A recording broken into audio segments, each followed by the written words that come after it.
नमस्कार, मी सचिन गव्हाणे आपलं स्वागत करतो मेट्रो नाईट या बुलेटिनमध्ये. बुलेटिनची सुरुवात करूयात एका ब्रेकिंग बातमीनं.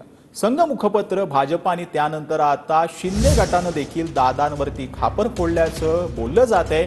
अजितदादा थोडे दिवस नसते आले तरी चाललं असतं अशी टीका रामदास कदमांनी केली आहे. मेळाव्यात रामदास कदमांच्या या विधानानं वाद वाढण्याची चिन्ह जी आहेत ती प्रतीत होत आहे. वर्षामध्ये आपण जे निर्णय घेतलेत, क्रांतिकारी निर्णय घेतलेत. महाराष्ट्राच्या इतिहासामध्ये आतापर्यंत कुठल्याही मुख्यमंत्र्यांनी असे निर्णय घेतले नाहीत. असे निर्णय तुम्ही घेतलेत, तुम्ही तिघांनी घेतलेत. देवेंद्र फडणवीसांचं देखील अभिनंदन, तुमचंही अभिनंदन. मागून आलेले आपले दादा थोडे दिवस नसते आले तरी चाललं असतं. महायुतीमध्ये अजितदादांचा प्रवेश अजून जरा उशिरा झाला असता तर बरं झालं असतं असं ते म्हणाले.